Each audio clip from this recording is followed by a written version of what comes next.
Welcome to this upload for you guys today. Thank you ever so much for tuning in. If you're new around here, hi. If you're around here for a while, hi. You know, I'll tell you one thing, it's a blistering hot day here in the United Kingdom. And my god, my room is so stuffy. You'd be surprised how freaking hot this room gets when it's hot weather. Now, I want to talk about May 30th, 2025.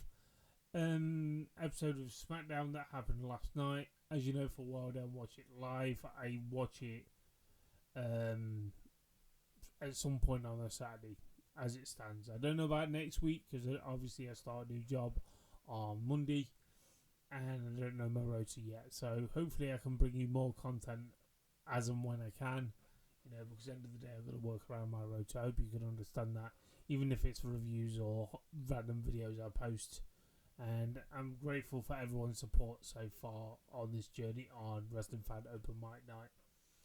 Now, what I want to say about this episode of SmackDown, I just want to point this out to everyone, that a massive drawback that I have with the likes of WWE as of late, changing audio to make you want to get behind a match, but I can't get into it.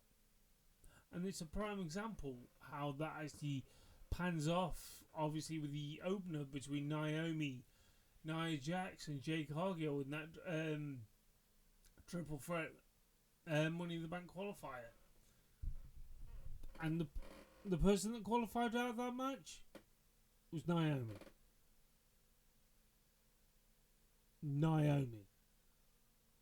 This is why I feel like Money in the Bank is not going to deliver as much as it meant to me.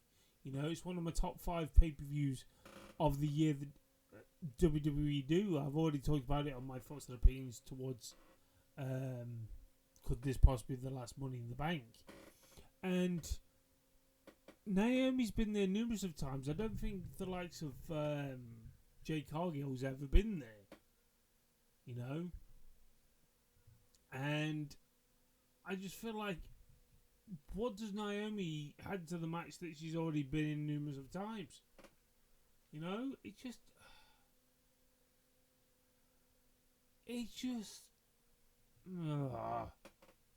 frustrates me. Then obviously we had a bit of a backstage segment between obviously R-Truth and Solo Sikoa with JC Matteo. I just want to point this out. Out the blue, all of a sudden, R-Truth's got a match because he thanks him Husky. Or big guy. Saying he's Solo Sikoa's son or something like that. It's corny and it's getting repetitive now. Then you have a diva moment with the likes of Chelsea Green because she got a broken nose. Her mask is rainbow. You know? It's just... you know, it really frustrates me. And then we have Lasgarda, Jay Evans, and... Is it Jay Evans? Yeah. Jay Evans, or however you pronounce it. Evans. It's not just Wade Barrett that butchers his names. Versus Ray Phoenix. It is what it is. You know, it's a stereotypical, how you may put it, Lucha Libre sort of style match. And then we actually had Savio Vega versus Alba Fire, aka Kelly Ray. I just want to say this. I wasn't that fussed about this match. You know, I'm getting bored of fucking Chelsea Green, and being honest with you. You know, the repetitive gimmick that she can't do a match and all this lot because she's got a broken nose. You know, sort of thing. And I'm like, okay. It proves how bad SmackDown was. I don't even remember if this was a tag team match or not. You know, and that's saying something. You know, I mean, like, title match, not tag team match. I think it's a tag team match. Sorry, I'm just hot in my room. It's so baking, it's unbelievable. Then we have Jacob Fatu versus Andrade versus Carmelo Hayes. This was actually a fucking good match. You know, but I'm sick of the outside interference. You know, you got the likes of, yeah, fair enough. There's going to be, obviously, with Solo Sikoa and Jacob Fatu, they're feuding soon. We've been building up for numbers of fucking months now. But you don't need to keep doing the outside interference. You know, it's getting really, really repetitive with the outside interference in WWE's booking as of late. You know, to the point where you literally thought, okay, the backstage segment between Carmelo Hayes and The Miz, you literally thought, okay, The Miz is going to do the outside interference. But no, yeah, teasing a future Miz and Carmelo Hayes match, probably at SummerSlam. But it's annoying as fuck that you literally do a back interference. And you didn't even have the fake chance that you love to put on, this is awesome, when it is awesome. You know? Compared to what you got in the main first match of the night, you had fans chanting, "We want tables." How's that even work when it... Oh, just... It literally... And the weird thing about it is, I thought at least Carmelo Hayes would get into this one. Then probably the Money in the Bank, The Miz would randomly run in and attack Carmelo Hayes. You know, to set that stone forward to, obviously, SummerSlam maybe, or set the tone for Night of Champions. But I look at this and I'm thinking, Carmelo Hayes should have won that. You know, it would have been more better than Andrade, but no. In WWE's Andrade to put him through, and I'm like, okay. Then we're looking at the likes of Cody Rhodes, and the promo between him and John Cena, and Jacob Fatu, and Logan Paul. I'm not being funny, but where have I seen a tag team match just like a week or so prior that you see tension between a tag team? Where have I seen that, boys and girls? But I'll tell you one thing, the fallout from obviously that tag team match was far better than what I'm expecting from this fallout. Probably towards obviously the likes of John Cena versus Logan Paul at SummerSlam. All I'm saying is Hangman Adam Page and Will Ospreay, just saying. You know, I'm not being funny, but that was actually one of the saving graces. The triple threat that I just mentioned about not that long ago was a saving grace.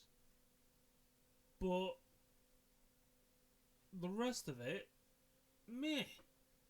If not okay, I'll be nice, I'll call it was an okay. But the rest was a bit meh. But I mean meh, apart from the two saving graces. I repeat that.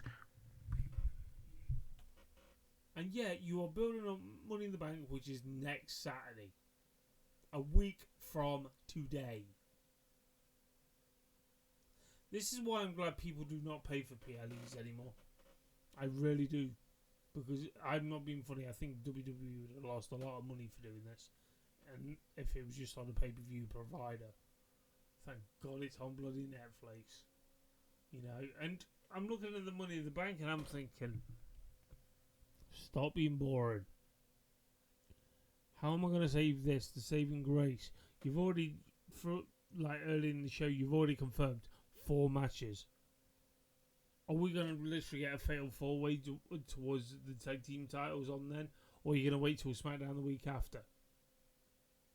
Because even though you've literally got the people that are teasing towards the tag team titles, once the tag team titles is all the tag team division that you got on SmackDown, and then the Wyatt Six is involved. This is so fucking weird. Are they actually going to put that in the final match you're going to confirm for Money in the Bank? Or are you going to wait till SmackDown the week after? Or are you going to do it next Friday? God's sake.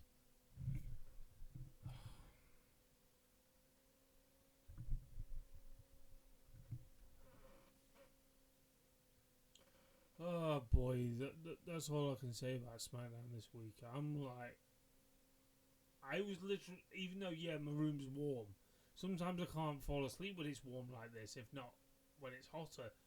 But I nearly fell asleep watching this, and I'm wide awake. You know, I wasn't too impressed with it this week, and that's me being honest. You know, they're getting lazier and lazier.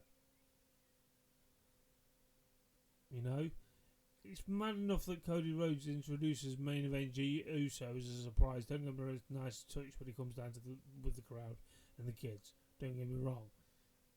And then you go, oh wait a minute. John Cena goes, I've got a surprise too. When he comes out, I bring out Logan Paul. Sorry, you were built for this show. It's not exactly a surprise. You know, if it's a surprise, unannounce it. And sometimes I wonder when I look at WWE as of late, what's the point of the GM role? You know? You're letting you superstars walk all over you, Nick. As well as Adam. You should put your foot down. You know? It's a weird thing to be able to watch WWE as of late. And when people says, oh, get better leading up to Money in the Bank, it's got worse. You know, at the moment, I'm just watching it for the sake of it now. Not saying it's mental to think. But anyway, I'm off. Tell me your thoughts about SmackDown in the comments down below. Please do. And if you're new around here, you know what to do. Hit the subscribe button, hit the bell icon so you be notified at any time when I do any reviews, hot take videos, as and when I can. Until next time, guys. Catch you guys soon.